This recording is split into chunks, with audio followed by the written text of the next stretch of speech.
Lep pozdrav tudi v mojem imenu. Malo nenavaden čas za zbor reprezentance.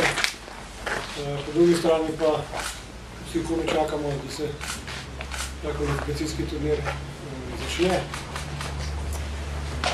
Fantje delajo zavzeto, treniramo po programu, po boju, programi so tudi zadovoljivi.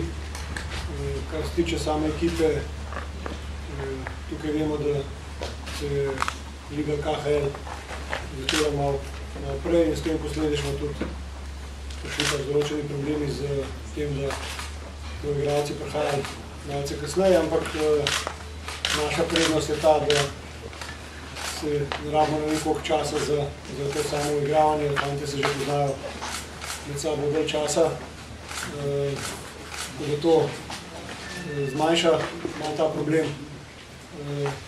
Kar se tiče pa samega turnirja, imamo zadnjo izkušnjo zelo pozitivno. Te občutke bomo probali tudi prenesti na ta turnir, nikakor pa ne odhajamo tja v neki vlogi favorita. Bomo pa zelo resno pristopili k turnirju in seveda upamo na uspeh, ki nam prinaša spet nastop na novih olimpijskih igrah.